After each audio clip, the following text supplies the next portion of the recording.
Ora, vamos então a mais um módulo deste workshop Play and Stay. E então a ideia será falarmos daquilo que é o Game-Based Approach. No fundo, o Play and Stay acaba por se basear nesta metodologia muito mais abrangente, portanto, no fundo, uma metodologia cujo fundamento é a aprendizagem através do jogo.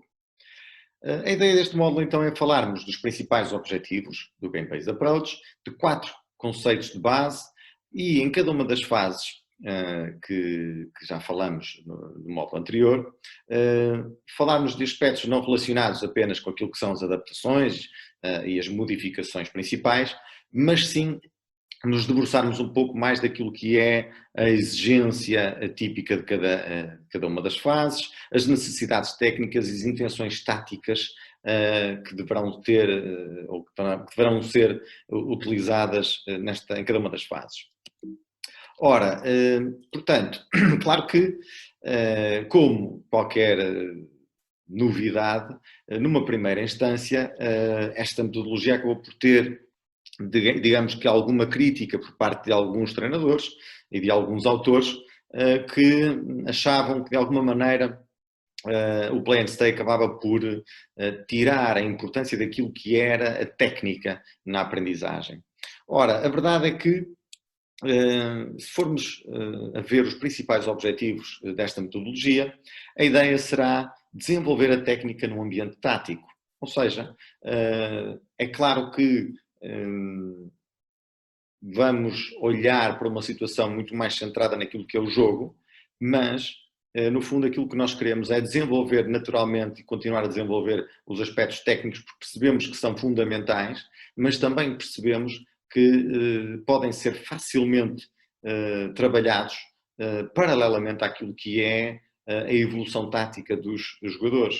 Ou seja, se nós nos preocuparmos em desenvolver, em trabalhar os gestos técnicos, procurando sempre o ambiente tático, então vamos continuar a ter muito em atenção a questão técnica associada naturalmente a um ambiente tático.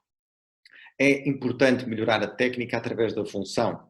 Como eu também já tinha referido anteriormente, a ideia não é apenas ensinarmos um gesto técnico, aperfeiçoarmos o gesto, mas sim darmos a entender aos alunos e aos atletas que, de facto, aquilo tem uma função específica. E quanto mais cedo eles perceberem essa função, mais fácil vai ser, digamos que, a aprendizagem e a aquisição dessas competências, porque no fundo eles estarão mais receptivos a perceber e a trabalhar e a perceber a importância então da técnica no jogo. Por outro lado, esta abordagem vai permitir perceber o jogo mais facilmente e mais rapidamente, ou seja, naturalmente que é a jogar que vamos perceber melhor o jogo. Portanto, é jogando que vamos perceber melhor o jogo. A ideia será que, desde o início, digamos que as crianças, neste caso, tenham sempre bem patente como é que o jogo funciona. E nós já vimos também que cada uma das fases está, digamos que estruturalmente organizada no sentido de cada criança ir percebendo gradualmente aquilo que são as principais características do jogo. É importante também incluir então a tomada de decisão desde o início.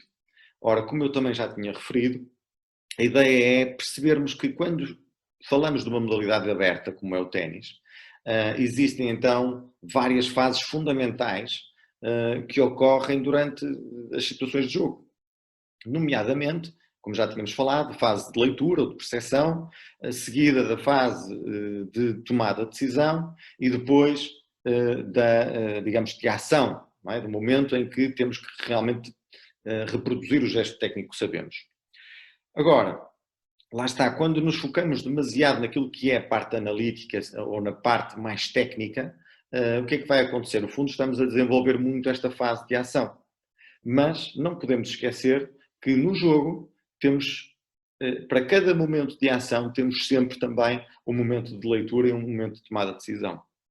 E é por isso que é muito importante que estas duas fases sejam também trabalhadas sistematicamente com os nossos alunos. Depois, relativamente àquilo que são digamos que os 4 conceitos standard do Game-Based Approach para o ensino tático. Por um lado, devemos falar naquilo que são as situações de jogo. A ideia, então, aqui será, no fundo, usarmos uma linguagem que não se centre tanto naquilo que são os gestos técnicos. Ora, o que não quer dizer que, naturalmente, em cada uma destas situações, contemplemos aquilo que são os gestos técnicos da modalidade. Então, a ideia seria, de certa forma, conseguirmos dividir as situações de jogo em 5 grandes situações. Nomeadamente, vamos pensar na primeira, e a ordem não é propriamente uma ordem que tenha importância, vamos falar da situação de jogo de quando serve. A ideia será, digamos que, não centrar tanto, digamos que, esta situação apenas naquilo que é o gesto técnico de serviço. E perceber então que quando servimos, há um leque de possibilidades que vai muito para além daquilo que é o gesto técnico de serviço. Ou seja, a ideia será, de alguma maneira, quando falamos desta situação de jogo, darmos a entender que existem muitas possibilidades na situação do primeiro serviço, no segundo serviço, há uma variabilidade enorme entre um primeiro e um segundo serviço. Dentro de um primeiro temos várias possibilidades, nomeadamente servir aberto, servir ao corpo, servir ao T, servir com efeito, sem efeito e por aí adiante. Portanto, a ideia é, de alguma maneira, darmos uma perspectiva muito mais abrangente daquilo que se pode fazer no momento do serviço, não é? Da situação de quando se serve. Depois, temos a situação de jogo número 2, a situação de quando responde, naturalmente associada ao gesto técnico de resposta, resposta ao serviço.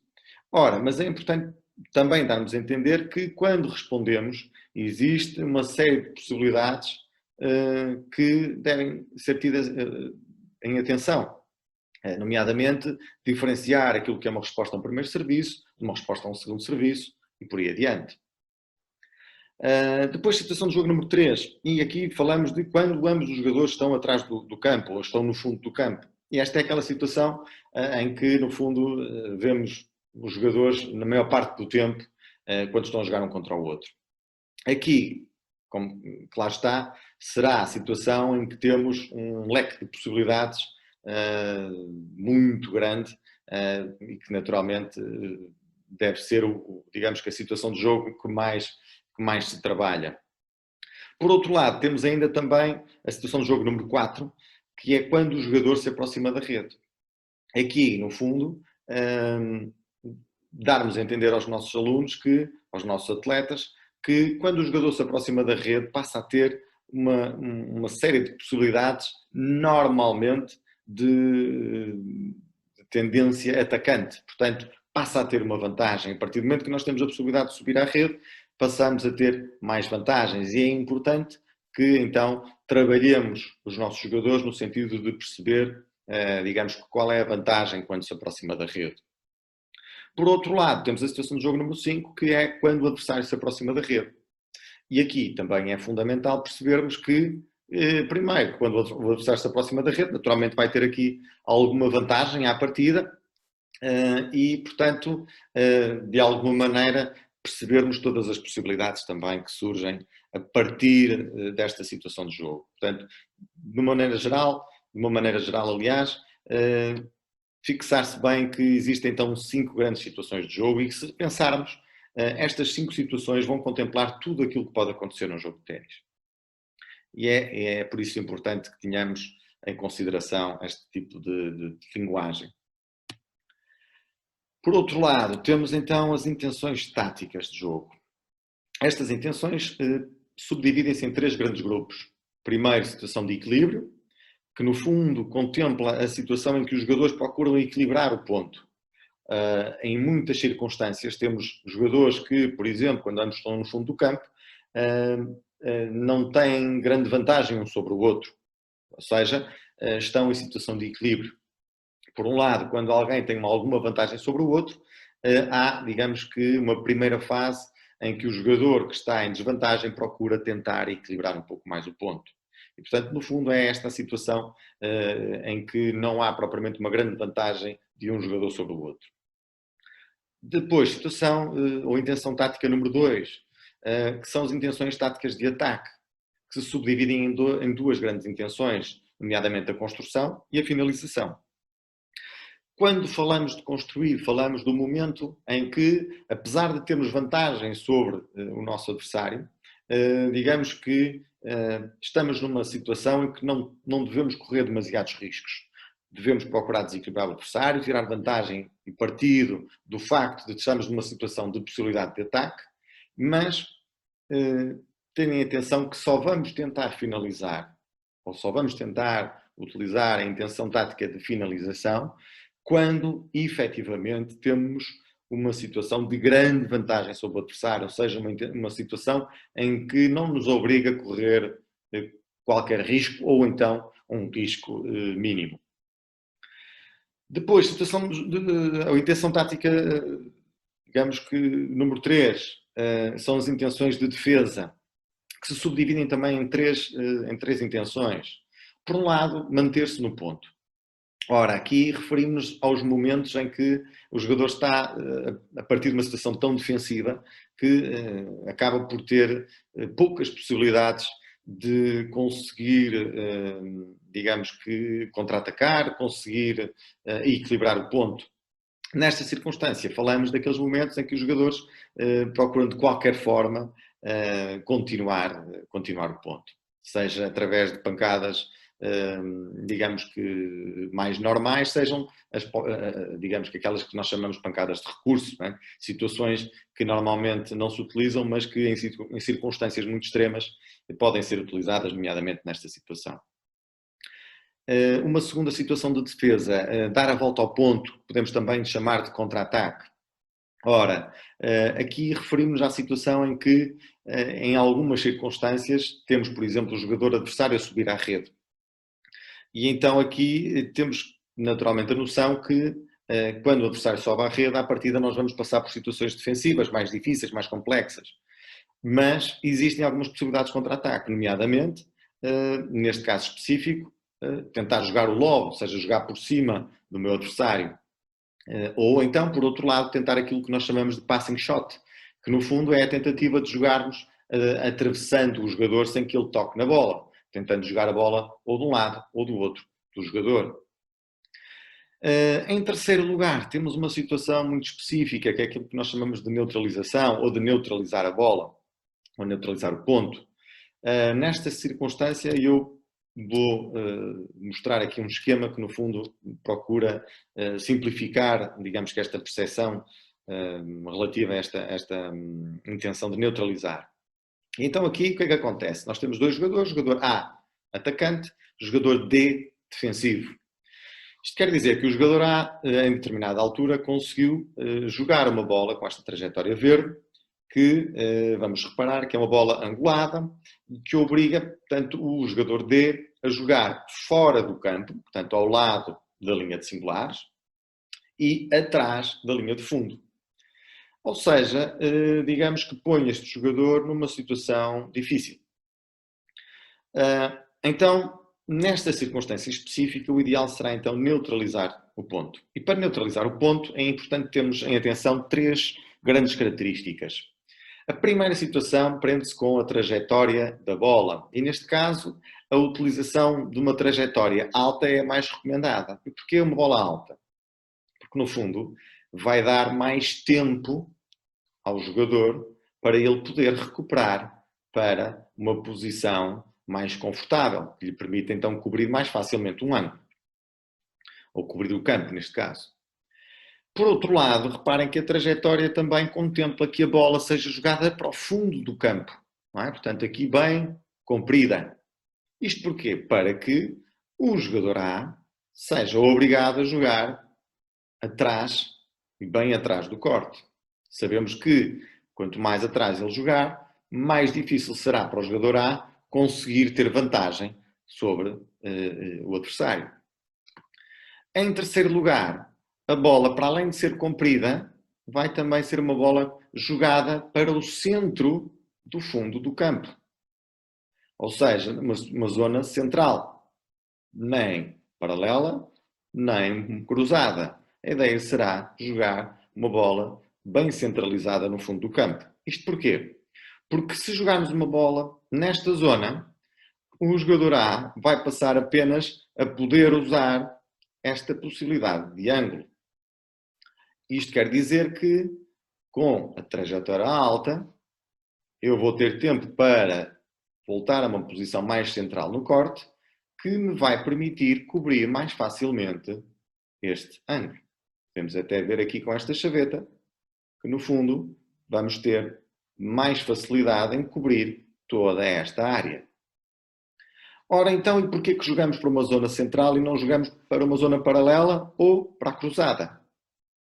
Porque, e vamos passar aqui ao primeiro exemplo, se jogarmos uma bola paralela, isto quer dizer que este jogador vai passar a ter a possibilidade não só de voltar a jogar paralelo, ou seja, ocupar esta zona do campo, como também vai ter a possibilidade de angular mais para este lado. O que quer dizer que vai ter a possibilidade de jogar num ângulo bem maior do que quando é obrigado a jogar nesta zona. Isto quer dizer que o jogador D, então, teria que cobrar, aliás, mesmo que conseguisse recuperar aqui para uma zona central, teria sempre que cobrir uma área bastante maior. A mesma coisa acontecia se jogarmos uma bola cruzada, porque, efetivamente, continuamos a ter um ângulo para este lado que vai ser mais difícil de cobrir e continuamos a ter toda esta área para cobrir. Perdão. Assim sendo, lá está, grandes características que devemos ter em consideração será, primeiro, a trajetória alta, segundo, uma bola comprida, jogada para o fundo do campo, terceiro, uma bola bem centralizada no fundo do campo. E aí sim, poderemos conseguir voltar para uma zona mais confortável, cobrir melhor o ângulo e prosseguir o ponto, tentando reequilibrar o ponto. De resto, passamos então para aquilo que são os conceitos de zonas de jogo. Ora, quando falamos de zonas de jogo, no fundo, procuramos subdividir metade do corte, tendo em consideração o seguinte. Quando falamos da zona vermelha, falamos do espaço que compreende a linha do fundo, aliás, o espaço para lá da linha do fundo, ou seja, fora do corte. Ora, quando falamos do posicionamento nesta zona, as intenções táticas, no fundo, são praticamente todas possíveis. Claro que, estando no fundo do campo, poderemos ter que passar por intenções táticas defensivas, podemos também passar pela intenção tática de equilíbrio e também poderemos ter as possibilidades atacantes. No entanto, no que diz respeito às possibilidades atacantes, é preciso ter bem atenção ao seguinte. É claro que podemos construir e ter a possibilidade de construir o ponto, e a ideia será sempre essa, de alguma maneira, termos a possibilidade de construir o ponto. Agora, no que diz respeito à finalização, e é por isso que este aspecto fica aqui no final, a verdade é que quando estamos nesta zona vermelha, é difícil termos possibilidades de finalização. Ou seja, há um risco bastante grande se tentarmos finalizar. E é por isso importante darmos a entender aos nossos jogadores que, apesar de poderem ter a intenção de finalizar, devem ter muita atenção e perceber bem se têm efetivamente uma boa oportunidade de finalização. Por outro lado, entramos aqui na zona amarela. A zona amarela contempla o espaço entre a linha do fundo e a linha de serviço, ou seja, que delimita os quadrados de serviço. Nesta zona, se o jogador tem a possibilidade de entrar nesta zona, as intenções devem ser intenções de ataque. Ou seja, devemos tentar construir e finalizar, ou finalizar. Sabendo que, naturalmente, se, por exemplo, temos uma primeira possibilidade para entrar no campo, à partida, as primeiras jogadas serão no sentido de tentar construir. A finalização poderá também ocorrer, uma vez que, estando dentro de campo, os riscos inerentes serão menores. Quando entramos na zona verde, então a intenção deve ser, sobretudo, de finalizar. Isto quer dizer que, estando nesta zona muito próxima da rede, a ideia será percebermos que temos todas as possibilidades à partida para finalizar o ponto. E que, se nós não tivermos essa intenção de finalizar ou não tentarmos finalizar, quanto mais o ponto se prolonga, maior será a possibilidade do adversário me conseguir contra-atacar. E, portanto, apesar de, naturalmente, isto depender de umas circunstâncias específicas do jogo, de uma maneira geral, devemos organizar o pensamento de que, ok, eu consigo entrar na zona verde, então eu vou tentar finalizar o ponto. E isto é preciso ter bem em atenção. Para, no fundo, percebermos um pouco mais como é que funcionam bem esta questão das zonas de campo, eu trago aqui uns pequenos vídeos que nos vão esclarecer um pouco mais sobre estas situações das zonas de jogo. Very important too that you respect the height of the bounce given the zone that you're in. You can see here Djokovic with a lot of height to work with. So he really unloads. He knows he can take a chance. And his man pushed so deep. Drop shot was the right moment to move forward and finish the point. E, portanto, vamos ver mais uma vez. Portanto, temos aqui o Djokovic, que começa então a servir. E, portanto, no serviço está em cima da linha de serviço, consideramos a zona de construção, zona amarela. Continua a ter a possibilidade de jogar na zona amarela, então continua a tentar construir. E esta construção acabou por ser com um amorti, um drop shot, que lhe permite jogar a bola na zona verde. E aí, reparem, a intenção foi automaticamente a de finalização e, neste caso, acabou por correr bem. Olhando agora para a possibilidade de, neste caso, olhando para uma situação específica de ténis feminino, vamos ver então aqui também a nossa bem conhecida Sharapova e perceber que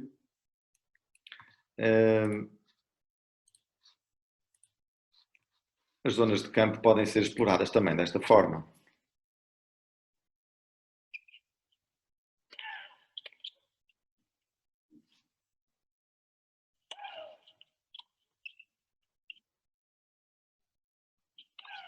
Notice too that these approaches are exactly that. They're approach shots looking to finish off the point, not going for the outright winner. Vamos ver mais uma vez. Reparem então. Parte também do serviço. Aqui a adversária obriga a jogar fora do campo, na zona vermelha. Risco baixo. E aqui tem a possibilidade de entrar no campo, zona amarela, e aqui começa então já com uma tentativa de construção, e quando tem a oportunidade de jogar na zona verde, automaticamente tenta finalizar. E lá está mais uma circunstância que acaba por ser bem sucedida. Portanto, estas são, digamos que, as grandes ideias à volta daquilo que são as zonas de jogo. Passamos àquilo que são, digamos que, a relação, portanto, uma tabela que no fundo nos mostra a relação das situações de jogo com aquilo que são as intenções táticas. E é importante também que tentemos organizar de alguma maneira a cabeça dos nossos jogadores no sentido de perceberem quais são as intenções táticas mais comuns ou as únicas possibilidades em algumas circunstâncias para situações de jogo específicas. E vamos começar então para a situação de jogo de quando serve. Ora, lá está, o serviço, de uma maneira geral, é importante percebermos que o serviço, quando estamos a falar de desenvolvimento do jogador, é um momento de ataque. E como falamos de um momento de ataque, é natural que as intenções de jogo passem por construir ou finalizar.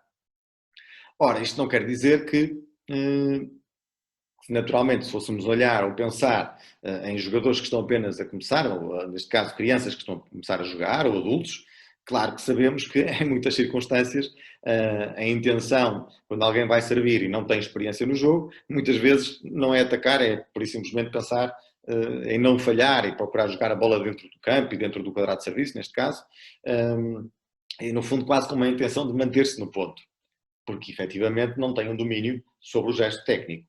É claro que neste âmbito estamos a falar de desenvolvimento dos jogadores, portanto não estamos a falar da iniciação à modalidade. Portanto, quando estamos a falar de desenvolvimento dos jogadores, é importante que se comecem a organizar os pensamentos destes jogadores. E então a ideia será, neste momento, nesta situação de jogo, de quando serve, termos a noção que as nossas intenções de jogo devem ser ou construir ou finalizar. E aqui vamos pensar que, naturalmente, há uma diferença grande naquilo que é a intenção de jogo quando estamos a fazer um primeiro serviço, da intenção de jogo quando estamos a fazer um segundo serviço. Ora, nós sabemos que, quando vamos fazer um primeiro serviço, temos, no fundo, a possibilidade de o falhar. Ora, se temos a possibilidade de o falhar, no fundo, o que vamos fazer é correr mais riscos. Procurar, de alguma maneira, ganhar o ponto, ou pelo menos desequilibrar o adversário de tal maneira a ganhar o ponto no primeiro serviço. Isto quer dizer que, se tivéssemos que dizer ou optar pela intenção de finalizar e construir relacionada com aquilo que é um primeiro ou um segundo serviço, à partida, a intenção de finalizar está mais associada àquilo que é o primeiro serviço. Porquê? Porque, no fundo, o primeiro serviço será aquele momento em que vamos tentar, de alguma maneira, fazer um as, ou seja, servir sem o adversário tocar na bola sequer, ou fazer um serviço ganhante, o tal serviço que provoca um erro imediato ao adversário. Por outro lado, a intenção de construir vai estar muito mais ligada ao segundo serviço. Claro que depois tudo vai depender do momento do jogador, da qualidade do seu serviço, portanto há sempre aqui, digamos que nuances muito específicas. Mas de uma maneira geral podemos subdividir, digamos que as intenções de jogo de um primeiro serviço para um segundo, mais ou menos desta forma. Quando falamos da situação de quando se aproxima da rede, ou seja, o jogador se aproxima da rede, uma vez mais é preciso termos em atenção que quando o jogador se aproxima da rede, à partida tem vantagem. E se tem vantagem, as suas intenções devem ser de ataque. E lá está, então, devemos procurar construir ou até finalizar. Quando ambos os jogadores estão atrás, lá está, temos todas as possibilidades, nomeadamente as defensivas, as de ataque e a de equilíbrio. Quando responde, neste caso, quando responde também é preciso termos em atenção duas grandes situações distintas. Uma coisa é responder a um primeiro serviço, outra coisa será responder a um segundo serviço. Isto quer dizer que, tendencialmente, quando respondemos a um primeiro serviço, digamos que as intenções de jogo serão tendencialmente mais defensivas. Quando respondemos a um segundo serviço, poderemos ter a possibilidade de atacar, mas, normalmente, a intenção de ataque não deverá ser maior do que a construção. Ou seja, aqui a finalização na resposta normalmente implica muitos riscos. E não é propriamente muito comum haver uma boa possibilidade para finalizar no momento de quando responde ao serviço. Depois temos a situação de quando o adversário se aproxima da rede. Lá está. Portanto, quando o adversário se aproxima da rede, sabemos que ele vai ter vantagem sobre o nosso jogador, ou sobre nós, neste caso, se fizermos conta que somos o jogador. Isto quer dizer que, então, as nossas intenções de jogo serão, sobretudo, defensivas. Mas está aqui a possibilidade de finalização. Porquê? Porque está associada àquilo que eu falei também há pouco, de dar a volta ao ponto, de contra-atacar. Portanto, nomeadamente através daquilo que é um lob bem executado ou um passing shot. Entramos agora naquilo que são os princípios táticos. Principalmente para quem não está muito dentro da modalidade de ténis, muitas das vezes tem alguma dificuldade em perceber a tática de jogo. E, por um lado, a tática do jogo de ténis é muito simples. Uma tática simplista, em que há conceitos que são básicos, que são fundamentais, mas que são básicos e são simples de ensinar e de aprender. O princípio tático número 1 é aquilo que nós denominamos de consistência. A consistência é nada mais, nada menos do que a capacidade de conseguirmos trocar bolas sem falhar.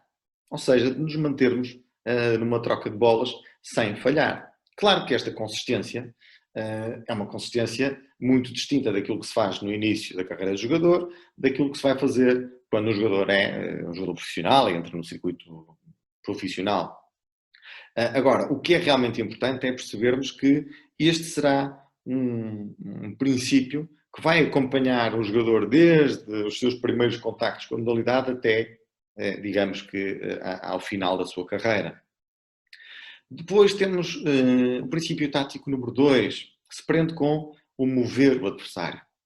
Ora, mover o adversário tem, digamos que, uma série de vantagens. Nomeadamente, quando nós movimentamos muito o adversário, temos vantagens logo simplesmente identificadas, como por exemplo, isso vai permitir que haja um desgaste maior do adversário. Ou seja, vamos no fundo fazer com que haja um desgaste físico do adversário. Para além disso, a movimentação do adversário vai fazer com que haja a possibilidade de surgir mais espaços vazios. Temos também a vantagem de, sempre que movimentamos o adversário, vamos ter mais possibilidades de o obrigar a jogar com posições mais desequilibradas, ou seja, com, digamos que, uma posição de maior desvantagem. Portanto, são várias as vantagens de mover o adversário. Princípio tático número 3, jogar no espaço vazio. Lá está. A partir do momento que temos espaços vazios, eles devem ser explorados. Porquê? Por um lado, porque se for um espaço muito vazio e se tivermos a possibilidade e o tempo para jogar uma bola rápida, à partida é uma boa possibilidade de finalização. Por outro lado, mesmo que o espaço vazio não seja um espaço vazio tão grande e tão confortável, vai naturalmente obrigar o adversário a jogar mais uma vez em desequilíbrio. Portanto, se temos um espaço vazio, quer dizer que é um espaço em que o adversário não o conseguiu cobrir de uma maneira tão eficaz ou tão evidente. Então aí devemos naturalmente explorar esse espaço no sentido de obrigar o adversário a jogar em situações desvantajosas.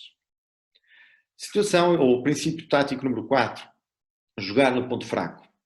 Ora, uma das primeiras coisas a tentarmos, que devemos tentar enquanto jogadores, perceber, ou enquanto treinadores, será naturalmente perceber os pontos fracos dos adversários. Normalmente, no ténis, o ponto fraco de uma boa parte dos jogadores quando estão no fundo do campo é efetivamente a sua pancada de esquerda. Portanto, há uma tendência quase generalizada para se jogar bastante para a pancada de esquerda do adversário. No entanto, isso não quer dizer que aconteça com todos os jogadores. Portanto, há efetivamente alguns jogadores que têm a pancada de esquerda melhor do que a sua pancada de direita. Ora, é por isso importante perceber desde logo quais são os pontos mais fracos e também mais fortes do adversário, no sentido de fugir uns e procurar o outro. E o ponto mais fraco pode ser efetivamente uma pancada de fundo, como pode também ser o facto de problemas com mobilidade ou com dificuldade em jogar, por exemplo, em zonas avançadas do corte, dificuldades em fazer transições do fundo para a rede e, portanto, no fundo, há aqui um leque de possibilidades que devemos explorar e tentar perceber o mais rapidamente possível para, digamos que, usar ao longo do encontro. Ora, portanto, lá está. Se nós formos a ver, portanto, cada um destes 4 princípios táticos básicos são fáceis de perceber e são fáceis de explicar a qualquer criança, qualquer aluno, qualquer adulto, numa fase de iniciação da modalidade. Portanto, consistência é fundamental, mover o adversário é fundamental, jogar no espaço vazio é muito importante, jogar no ponto mais fraco é também uma possibilidade que devemos ter sempre em consideração. Claro está que, à medida que vamos desenvolvendo o jogador e vamos entrando em patamares de desenvolvimento maiores, vamos começar a pensar naquilo que são os princípios táticos mais avançados. Quando falamos destes princípios táticos mais avançados, eles subdividem-se em variedíssimos princípios, mas, de grosso modo, temos aqui alguns que passamos a explicar. Portanto, jogar comprido, ainda há pouco referi naquela explicação da bola de neutralização. Portanto, jogar comprido obriga sempre o meu adversário a jogar na zona vermelha. Portanto, aí é uma zona em que ele dificilmente vai conseguir ter vantagem sobre mim. Ou seja, quanto mais comprido eu jogar no campo, mais profundidade eu colocar na minha bola, vou, de alguma maneira, impedir que o adversário tenha algum ascendente sobre mim. Por outro lado, temos aquilo que chamamos de jogar com margem. E o que é isto de jogar com margem? Muitas das vezes, principalmente para as pessoas que não têm um grande conhecimento da modalidade, ficam às vezes com alguma ideia errada naquilo que é a intenção de uma boa parte dos jogadores. Isto porquê? Porque lá está, por exemplo, para quem não vê muito ténis na televisão e gosta apenas de ver, por exemplo, aqueles melhores momentos, os highlights, os chamados highlights, em muitas vezes são apresentadas situações de, por exemplo, bolas que tocam na linha e o ponto é finalizado com a bola na linha, uma bola que passou muito junto à tela, uma troca de bolas muito intensa, que depois, muitas vezes, às vezes é necessária a utilização daquilo que chamamos do olho de falcão. Portanto, são situações de grande espetacularidade, que normalmente as pessoas gostam de ver, mas que não traduzem aquilo que é um princípio tático importantíssimo, que é, no fundo, jogar com margem de segurança. Isto quer dizer o quê? Que um jogador, sempre que está numa situação de disputa de ponto, tem como intenção jogar sempre com margens de segurança seguras. Ou seja, normalmente vai tentar usar trajetórias que lhes permitam que a bola fique bem longe daquilo que são as linhas laterais ou as linhas do fundo ou à altura da tela. Isto quer dizer que, naturalmente, vai sempre depender também do adversário, do jogador, do desnível entre um e o outro. Sabemos que há situações, quando temos um adversário de tal maneira forte do lado oposto, que nos vão obrigar a correr mais riscos. Mas, de uma maneira geral, é importante termos em consideração que se deve jogar com uma boa margem de segurança. E para vermos aqui também uma situação prática, eu trago-vos um vídeo do Roger Federer, que também retrata bem uma boa situação de jogo com grandes margens de segurança.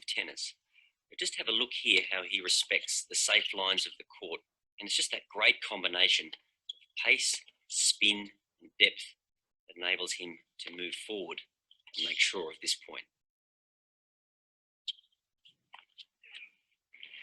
Reparem, vamos ver então mais uma vez. Apesar de portanto, o Roger Federer ser de facto um jogador muito agressivo, a verdade é que é um jogador que não corre assim tantos riscos. Reparem como respeita então as linhas de segurança. Não é? Reparem que, em relação às linhas laterais, estamos a falar de uma distância de quase sempre cerca de 1 metro de distância. E não só do fundo do campo. Portanto, mesmo nesta circunstância em que finaliza, acabou por finalizar usando uma trajetória também com uma margem de segurança muito grande. O que não impediu de ter aqui, digamos que, um winner que foi de facto muito bem jogado e que impediu o adversário sequer de conseguir tocar na bola. E, portanto, este é um princípio que devemos ter bastante presente. Por outro lado, um dos princípios táticos avançados prende-se também com o atacar a bola curta. Ora, isto quer dizer, então, lá está, mais uma vez, em uma boa parte das situações do jogo, somos obrigados, efetivamente, a jogar no fundo do campo. É importante percebermos que, a partir do momento que temos a possibilidade de jogar uma bola chamada curta, ou seja, uma bola que nos permite jogar dentro do campo, nós devemos instintivamente mudar a nossa intenção tática e procurar utilizar situações de ataque. E para isso eu trago-vos aqui também um vídeo do Roger Federer que no fundo vai também retratar bem uma situação de ataque de bola curta muito bem aproveitada.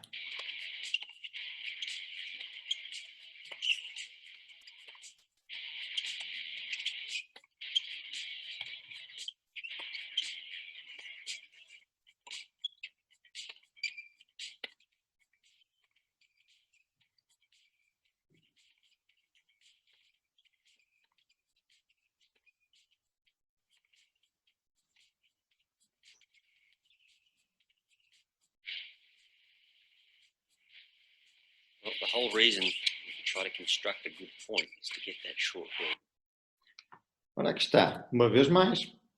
Reparem bem, estamos perante um momento de uma troca de bolas muito comprida, em que os jogadores tiveram uma circunstância de equilíbrio durante muito tempo, não é? Com a bola sempre comprida, sem permitir grandes ataques, sem permitir, digamos que, criar vantagem um sobre o outro. Há aqui recurso, inclusive, à mudança de efeito e a tentativa, de alguma maneira, de construir, tirando o adversário do corte. E aqui, na primeira possibilidade para jogar uma bola curta, acaba por tentar primeiro construir e depois acaba por finalizar, sem grande dificuldade aparente.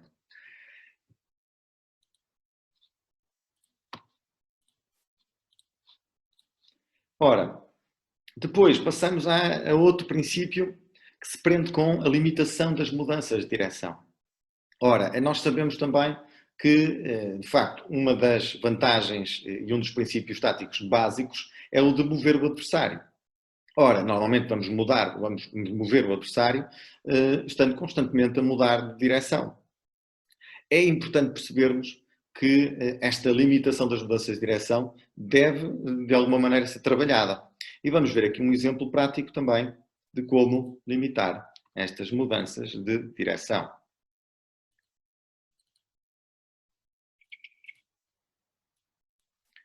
Procuramos, vamos ver mais uma vez uma circunstância, uma situação de jogo de ténis feminino.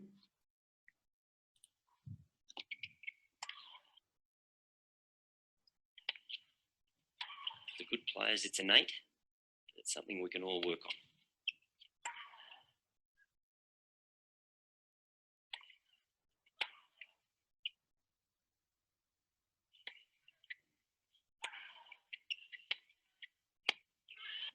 E, portanto, reparem que esta jogadora acabou sempre por conseguir limitar as mudanças de direção da adversária. Portanto, jogando sempre ou uma bola angulada ou bola comprida, acabou por impedir a adversária de poder mudar a direção. E reparem que no momento em que a adversária tenta mudar de direção, acaba por falhar. Acabou por usar um momento em que não teve grande tempo nem para se posicionar, nem para executar a pancada com qualidade.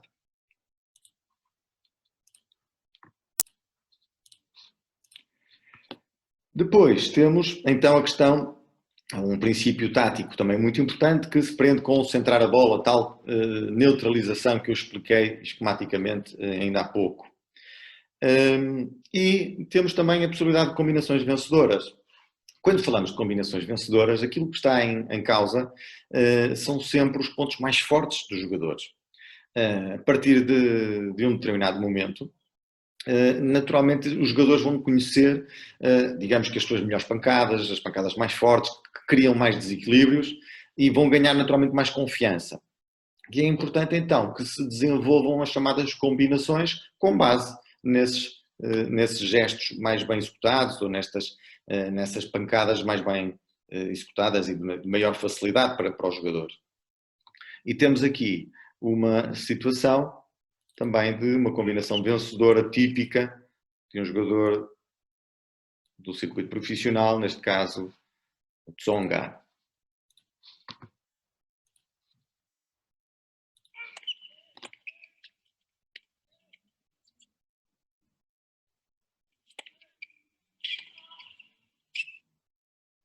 Talk about the classic 1-2 punch. E, portanto, estamos perante um jogador que assenta muito do seu jogo na qualidade da sua pancada de direita e na potência dessa pancada de direita. E reparem que ele, efetivamente, procura basear muito do seu jogo na pancada de direita, fugindo, inclusivamente, às suas pancadas de esquerda. E aqui o que é que faz? Na primeira bola, tem a possibilidade de jogar, digamos, num ângulo aberto, a chamada pancada de inside out, acaba por desequilibrar o adversário logo nessa primeira pancada e numa segunda, uma direita inside in, joga no espaço vazio, fazendo um winner que não dá qualquer hipótese ao adversário. Depois, por fim, temos um outro princípio tático avançado que se prende com as mudanças de ritmo. Em muitos momentos, os jogadores encaixam de tal maneira que têm alguma dificuldade de sair e de ter vantagem sobre o adversário, ou seja, sair de situações de equilíbrio e passar a ter vantagem sobre o adversário. Nestas circunstâncias é importante percebermos que às vezes isso prende-se com o facto de estarmos sistematicamente a usar a mesma velocidade de bola ou o mesmo efeito na bola, às vezes também varia pouco a direção e é importante percebermos que há esta possibilidade de mudanças de ritmo que podem de alguma maneira também ajudar a desequilibrar o adversário e a ter vantagem sobre o mesmo adversário. Passo então a chamar a vossa atenção para este vídeo. Spins give you a different reply. Not always evident on TV. Some shots are hit a lot flatter than others. There's some use of a slice from Djokovic, keeping the ball low on Ferrer. And that might seem like a simple error. Portanto, estamos então aqui perante dois jogadores também bem conhecidos, David Ferrer e Djokovic, que, na maior parte do ponto, estão então a usar pancadas em topspin, seja de direita, seja de esquerda. De facto, acabam por não conseguir desequilibrar. E aqui o Djokovic procura um slice na tentativa de mudar um pouco o ritmo. E a verdade é que o adversário, quando procura voltar àquilo que estavam a fazer anteriormente, aquela mudança de ritmo poderá ter causado, digamos que aqui, uma momentânea falta de concentração e que resulta então neste erro. E lá está, portanto, naturalmente que podemos explorar mais alguns destes princípios táticos, há algumas situações que são combinadas umas com as outras, mas de grosso modo estes são os princípios, digamos que mais utilizados na modalidade. Passamos então agora a falar um pouco daquilo que é a importância da tomada da decisão. Portanto, como eu vos disse há pouco, a ideia é que nós tenhamos bem presente a necessidade constante de melhorarmos aquilo que é a tomada de decisão. O que é que influencia esta tomada de decisão? Ora, são várias as situações, nomeadamente a forma como recebemos a bola. Sabemos que as nossas tomadas de decisão vão ser influenciadas tendo em conta a profundidade da bola que recebemos, se é uma bola comprida, se é uma bola curta, a trajetória da mesma bola, se falamos de trajetórias altas ou se falamos de trajetórias mais baixas, a direção da bola, portanto, naturalmente tendo em conta se a direção da bola é paralela ou cruzada, o spin, o efeito da bola, se falamos de top spin, se falamos de slice, se falamos do efeito chapado, e também naturalmente a velocidade, portanto, bolas lentas ou bolas mais rápidas. A posição do adversário é também bastante influenciadora da nossa tomada de decisão, portanto, por um lado, temos que ter em consideração se a posição do adversário é ideal, se está a cobrir o campo todo, ou se há espaços vazios, se estamos numa situação de equilíbrio, e também ter em consideração as características-chave do adversário. Depois, temos também que ter em consideração a nossa posição pessoal. Se estamos numa posição que nos permita atacar, que nos obrigue, ou que seja uma situação mais neutral, ou então uma posição mais defensiva. Relativamente àquilo que normalmente se fala em qualquer modalidade, na ótica do Game-Based Approach, a ideia é que a técnica seja definida como um conjunto de ferramentas para desenvolvermos o jogo de uma maneira eficaz, em cada situação de jogo, com as intenções de jogo adequadas. Portanto, quando falamos de técnica, vamos pensar nas ferramentas, tendo em conta sempre aquele, digamos que o ambiente também mais tático. No entanto, naturalmente que a tática tem também uma definição específica e quando falamos nesta definição, vamos falar da capacidade para tomar as decisões corretas e as intenções adequadas nas várias situações de jogo. Quando falamos do aspecto mais estratégico da estratégia, falamos então de uma, digamos que de uma definição muito mais abrangente, que no fundo contempla a capacidade para definir previamente quais são as intenções de jogo a realizar em função do adversário ou do piso. Ou seja, a estratégia, no fundo, vai ser escolhida tendo em conta aqui o adversário, quando temos o conhecimento do adversário. Portanto, às vezes temos algumas circunstâncias em que podemos efetivamente ter uma noção de quais são os pontos fortes e fracos do adversário, ou então, de uma maneira geral, ajustar esta estratégia tendo em conta o piso. E sabemos que os diferentes tipos de piso têm também diferentes tipos de exigência, de características que nos possibilitam, por um lado, ou nos limitam, por outro, algumas situações de jogo. Portanto, grosso modo, na terra batida sabemos que o jogo se torna mais lento. No piso duro o jogo é rápido e a trajetória de bola é essencialmente uniforme, portanto acaba por ser mais previsível a trajetória de bola. Quando entramos na relva, basicamente, portanto, e quando falamos de relva natural, aí estamos a falar de um jogo que tendencialmente é mais rápido, em que a trajetória da bola é mais baixa, portanto há uma tendência para haver algum deslize sobre a relva, e portanto há aqui, digamos que, características que são mais vantajosas para determinados tipos de jogador. Portanto, de grosso modo, os jogadores mais agressivos vão gostar mais da relva, de pisos mais rápidos. Os jogadores mais defensivos, que gostem mais de assentar o seu jogo com base na consistência, no efeito, ou no aspecto até mais físico e mental, então poderão tendencialmente ter mais vantagem em terra batida. Basicamente, e comparando aquilo que era o método tradicional, digamos que em comparação com a linguagem de Game-Based Approach, a ideia é, se em vez de falarmos muito e centrarmos muito a nossa linguagem naquilo que é a técnica, a ideia será centrar um pouco mais numa linguagem mais tática. Se antes falávamos muito daquilo que eram os nomes dos gestos técnicos, a ideia será agora falar um pouco mais das situações de jogo. Se antes falávamos e concentrávamos muito aquilo que era, digamos que a trajetória das bolas, portanto bola cruzada, paralela, curta ou comprida, a ideia também será abranger um pouco mais e falarmos daquilo que são as intenções de jogo. Ou seja, tentar de alguma maneira, em vez de planear com base apenas em gestos técnicos, planear com base naquilo que são as situações e as intenções de jogo.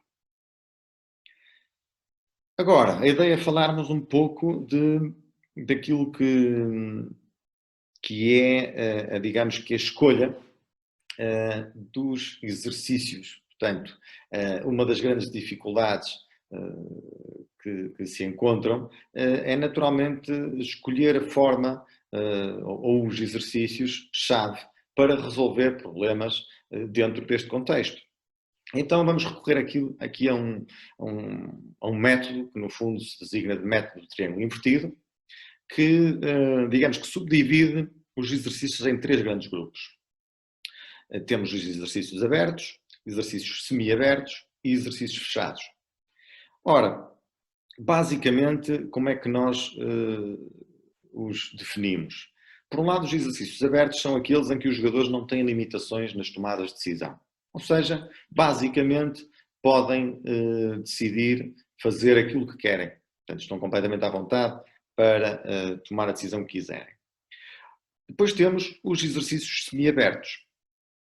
Nos exercícios semi-abertos temos aqui 2 situações. Por um lado, temos os jogadores poderão ter limitações nas tomadas de decisão, mas o ponto poderá abrir em determinado momento. Ou seja, numa fase inicial, poderá de facto haver aqui algum constrangimento, um impedimento para uma determinada decisão, mas a partir de um determinado momento, esse impedimento deixa de existir e, portanto, o jogador pode jogar livremente. Outra circunstância será um jogador, quando estamos a falar de 2 jogadores a treinar um com o outro, ou a jogar um com o outro, colocar um jogador com limitações nas suas tomadas de decisão e outro sem qualquer impedimento, sem qualquer limitação ou constrangimento. Depois temos os exercícios fechados, em que basicamente ambos os jogadores têm limitações nas tomadas de decisão, ou então o jogador que estamos a trabalhar, digamos que tem limitações nas tomadas de decisão, não o deixamos decidir por si só. Ora, então, quando é que devemos utilizar uns e outros? Normalmente é aqui que eu digo que deve naturalmente residir aquilo que é a arte do treinador e do professor. Nem sempre é fácil decidirmos qual é o tipo de exercício que devemos utilizar. Mas, se olharmos bem para este esquema, vamos perceber que podemos facilmente diferenciar e utilizar os exercícios em momentos bastante específicos do treino. E vamos pensar então nas vantagens que temos na utilização dos exercícios abertos. Por um lado, o exercício aberto, numa fase inicial, será muito importante para fazer, por exemplo, a avaliação, aquilo que nós chamamos de avaliação diagnóstica. Ou seja, na tentativa de perceber quais são as dificuldades dos jogadores num contexto de jogo, em que, no fundo, não há limitações nas tomadas de decisão. Então, aquilo que vamos fazer, no fundo, é identificar quais são as lacunas em situação de jogo. Depois, temos, digamos que, uma situação em que queremos resolver um determinado problema num determinado contexto tático. Ou seja,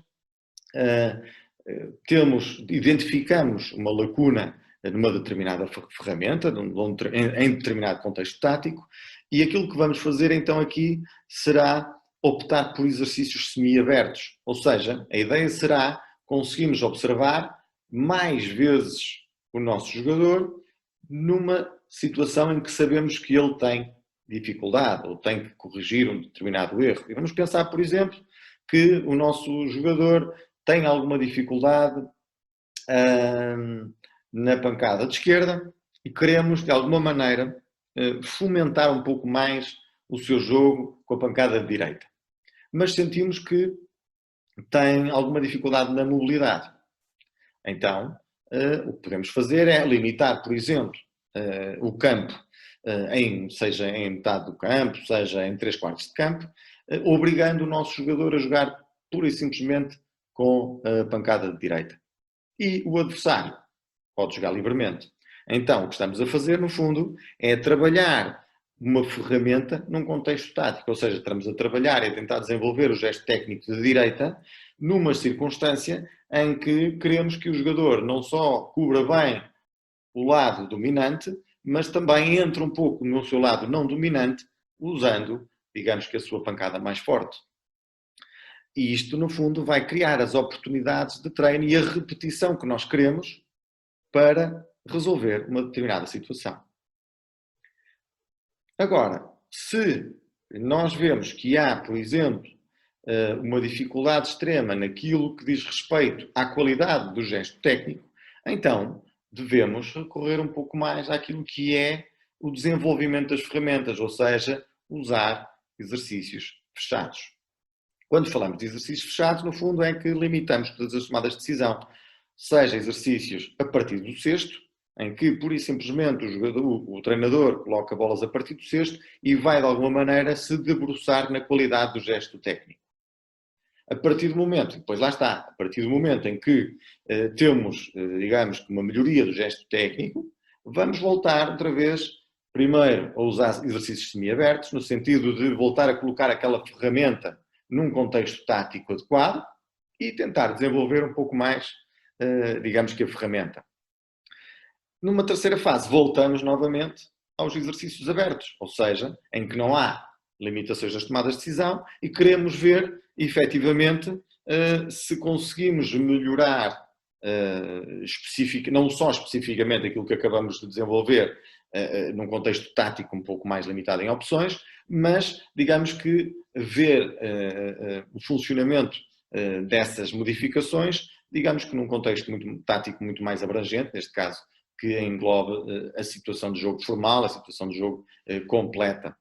E lá está, e depois a ideia será sempre então migrar entre estes tipos de exercício no sentido de procurar um equilíbrio entre aquilo que nós julgarmos que poderão ser, digamos que, as maiores, as situações mais vantajosas para desenvolvermos os nossos jogadores. Agora, naturalmente que isto tudo vai depender e depende muito da capacidade de observação do treinador ou do professor.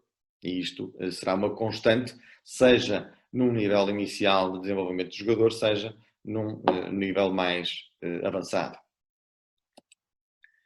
E entramos então agora naquilo que são as fases de desenvolvimento, que já tínhamos falado, mas digamos que numa perspectiva muito mais simplista. E agora vamos falar numa perspectiva um pouco mais específica no que diz respeito às exigências do corte e da bola, das necessidades técnicas de cada uma das fases e das intenções táticas a desenvolver em cada uma destas fases. Então é importante percebermos o seguinte: quando falamos da fase vermelha, já tínhamos referido que a bola então é maior. E a grande vantagem da bola ser maior é, no fundo, a vantagem de facilitar o contacto.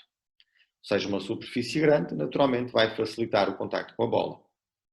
O corte é reduzido, naturalmente, para ser ajustado ao tamanho do atleta e às suas limitações.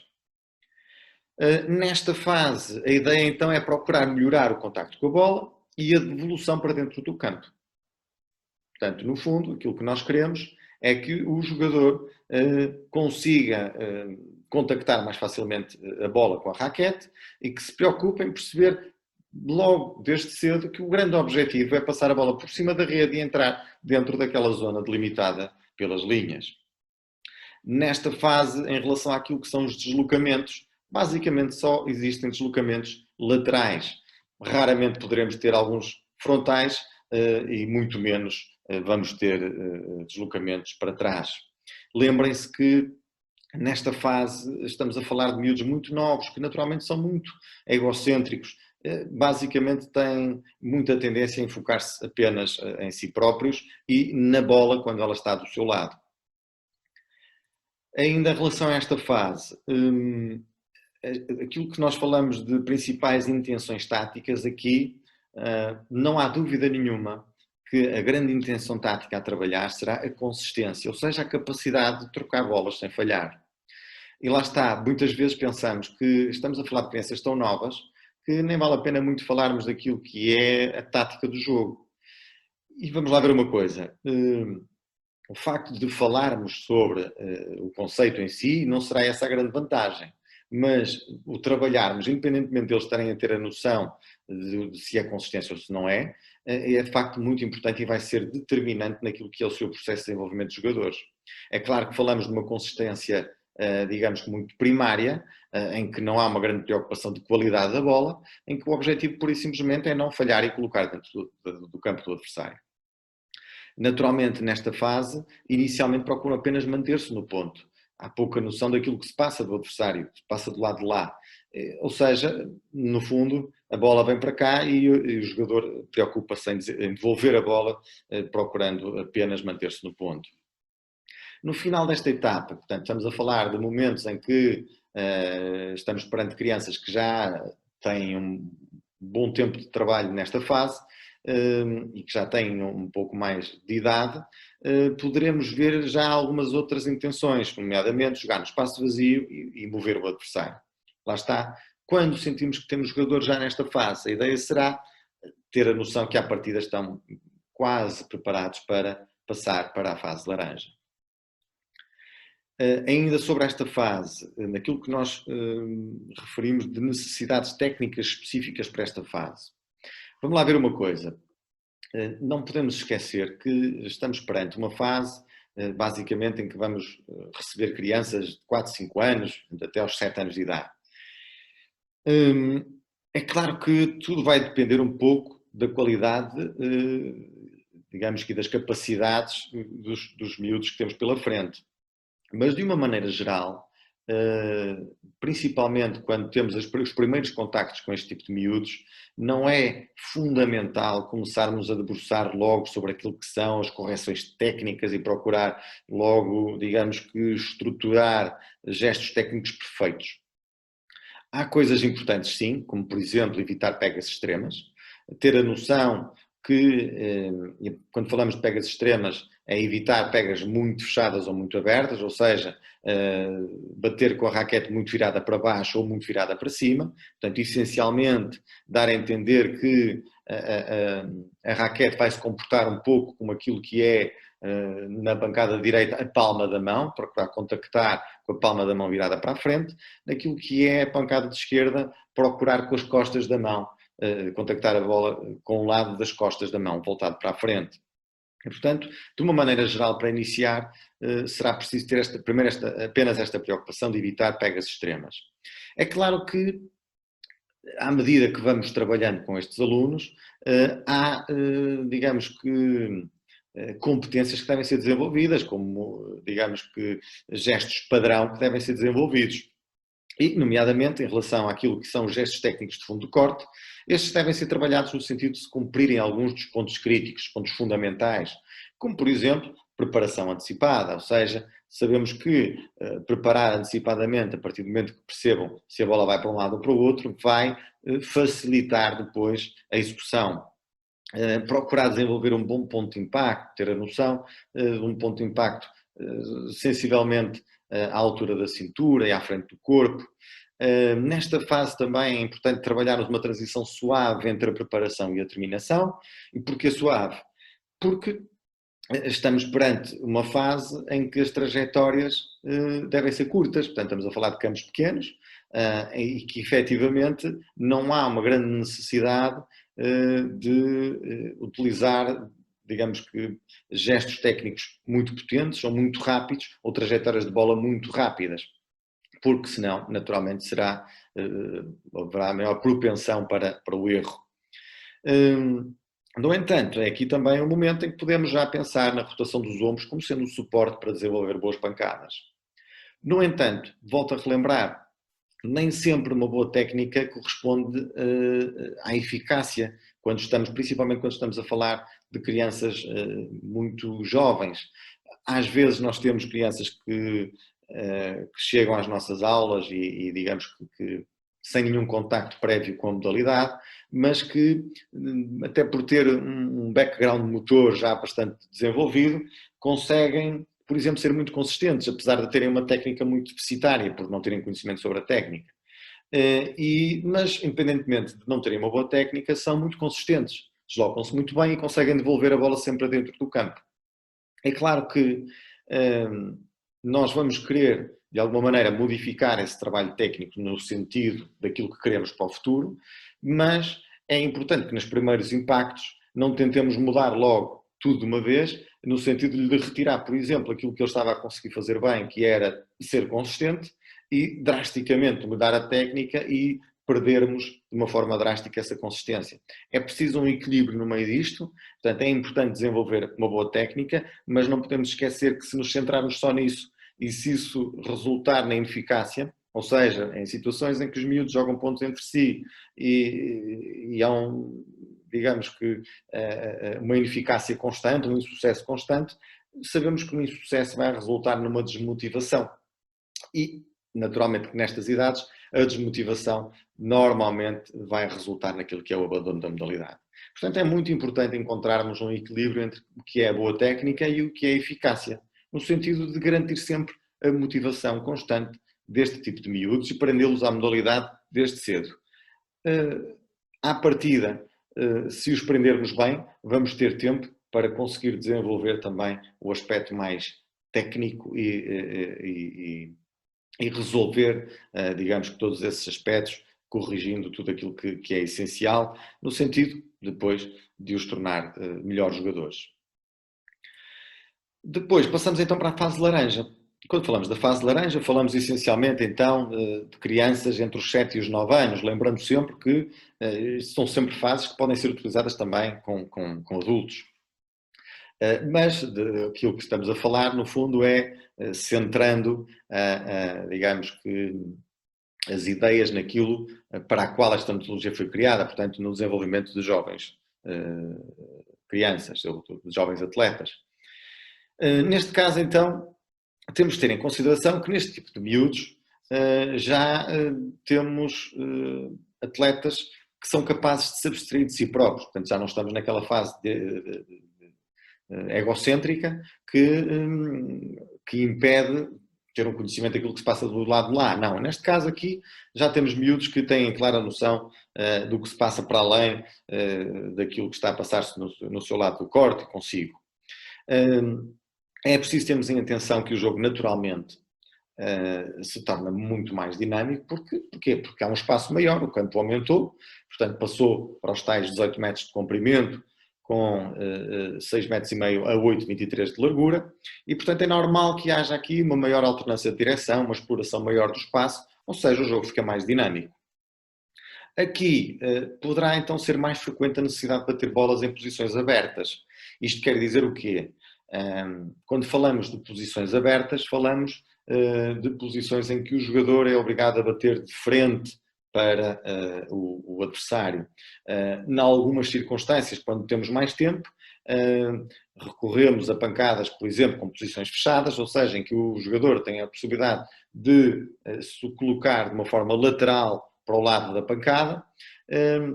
Há também a posição semi-aberta, que no fundo é uma posição entre a fechada e a aberta, e quando falamos então de posições abertas, são, digamos, as posições em que o jogador joga completamente diferente para o adversário. E isto acontece porque, normalmente, as posições abertas vão ser mais utilizadas quando há menos tempo para reação. E neste caso, como estamos a falar de uma fase em que, havendo um maior espaço, havendo também uma maior tendência para a abertura de ângulos, então é natural que haja uma necessidade maior de se baterem bolas em posições abertas. Em relação aos deslocamentos, aqui naturalmente continua a haver muito do deslocamento lateral, mas também passamos a ter com bastante frequência aquilo que são os deslocamentos frontais. Relativamente aos deslocamentos para trás, continuam a ser ainda muito poucos. Relativamente às intenções táticas, a consistência continua naturalmente a ser preponderante, como eu disse, não é? Portanto, basicamente ao longo de toda a progressão do jogador, mas aqui naturalmente será uma consistência de maior qualidade, em que haverá naturalmente mais mudanças de direção. Nesta fase, os atletas terão também mais facilidade em perceber quando é que devem atacar e defender. E, portanto, é importante começarmos digamos, a organizar o seu pensamento no sentido de os conduzir a esta percepção de ataque e de defesa. Aqui também terão maior facilidade em utilizar melhor o espaço, alternando a profundidade e o ângulo das suas pancadas. É natural que consigam já perceber que, por exemplo, jogando uma bola mais alta, conseguem jogar também mais comprido, colocando um pouco mais de efeito, conseguem pôr a bola também com um comportamento que lhes permita, por exemplo, abrir com mais facilidade alguns ângulos, e portanto aqui têm claramente uma noção um bocadinho mais avançada do que podem fazer. Claro está que é também um momento em que poderão ter a capacidade de conectar diferentes pancadas e formar alguns padrões de jogo, embora estejamos a falar de padrões ainda, digamos que, pouco avançados, portanto, padrões mais simples de jogo. Relativamente às necessidades técnicas, é importante aqui que se comece a desenvolver a aceleração da cabeça da raquete, criando mais spin. Portanto, o efeito aqui passa a ter, digamos que, uma importância maior e esse efeito vai ser, digamos que, feito de uma forma mais eficaz se conseguimos acelerar a cabeça da raquete mais rapidamente. Há também um melhor aproveitamento da rotação dos ombros, a partir de posições semi-abertas ou abertas, tal posição que poderá chamar-se também de open stance. Isto quer dizer que tem então a possibilidade e a facilidade de conseguir, digamos, trabalhar os ombros independentemente de terem o posicionamento de pés, digamos que mais simples, numa posição mais fechada ou, digamos que a partir de uma posição semi-aberta ou aberta. Nesta fase também são capazes de receber bem a bola mais rápida e usar o efeito e a velocidade para abrir mais ângulos e deslocar o adversário para fora do corte. Aqui, digamos, começam a entender que com preparações um pouco mais curtas conseguem responder a bolas um pouco mais rápidas e imediatamente direcionar essas bolas, dificultando, digamos que a tarefa do adversário. Relativamente ao serviço, lá está, aqui é uma fase em que terão a capacidade de contactar a bola num ponto mais elevado e vão também ter a capacidade de conseguir desenvolver um pouco mais ritmo com uma melhor coordenação do lançamento. Enquanto que na fase anterior há alguma dificuldade em coordenar o lançamento da bola com a preparação da raquete, aqui começam já a ter essa capacidade e é muito importante que consigam desenvolver essa capacidade o quanto antes. Entrando na fase verde, portanto, dos 8 aos 10 anos, de grosso modo, lá está, estamos a falar do corte com as dimensões maiores, portanto, as dimensões normais. Há, então, um aumento das distâncias e da velocidade do jogo. Relembro que esta bola, efetivamente, é apenas 25% mais lenta que a bola normal, o que lhe confere uma velocidade bastante considerável. E então a potência passa a ter uma influência no jogo bastante grande. É importante, então, digamos que incutir hábitos de aceleração e de maior potência no jogo. Em relação aos deslocamentos, basicamente são solicitados deslocamentos em todas as direções. No que diz respeito às principais intenções táticas, temos que ter em atenção que estamos perante miúdos que claramente já conseguem integrar muito mais informação nas suas tomadas de decisão. Ou seja, sabem como criar espaços, sabem usar o tempo. E isto de usar o tempo é muito importante, nomeadamente naquilo que diz respeito a ganhar tempo, como eu falei há pouco, por exemplo, na situação de neutralização, dar a noção clara de quando sobem a trajetória da bola, vão ganhar tempo que lhes permite recuperar para zonas ou posições do campo mais confortáveis, que lhes permitem cobrir o campo de uma forma mais eficaz. Por outro lado, é importante também dar-lhes a percepção de tirar tempo ao adversário, sabendo que quanto mais tempo tirarmos ao adversário, maior a dificuldade será para o adversário. É também muito importante perceber os pontos fortes e fracos do adversário. Nesta fase, eles são também capazes, claramente, de começar a perceber bem quais são esses pontos. Naturalmente que depois, a partir do momento que percebem esses pontos, vão ter também vantagens em usar essa informação. No que diz respeito à estratégia, começamos também nesta fase a ter a possibilidade de desenvolver uma estratégia com base naquilo que são os seus adversários e também sobre aquilo que é, por exemplo, o piso que vão encontrar. Aqui, naturalmente, que vamos ter uma vantagem bastante grande se tivermos jogadores que naturalmente têm uma capacidade cognitiva mais desenvolvida e que vão assimilar naturalmente mais informação e conseguir usá-la em cada um dos seus encontros.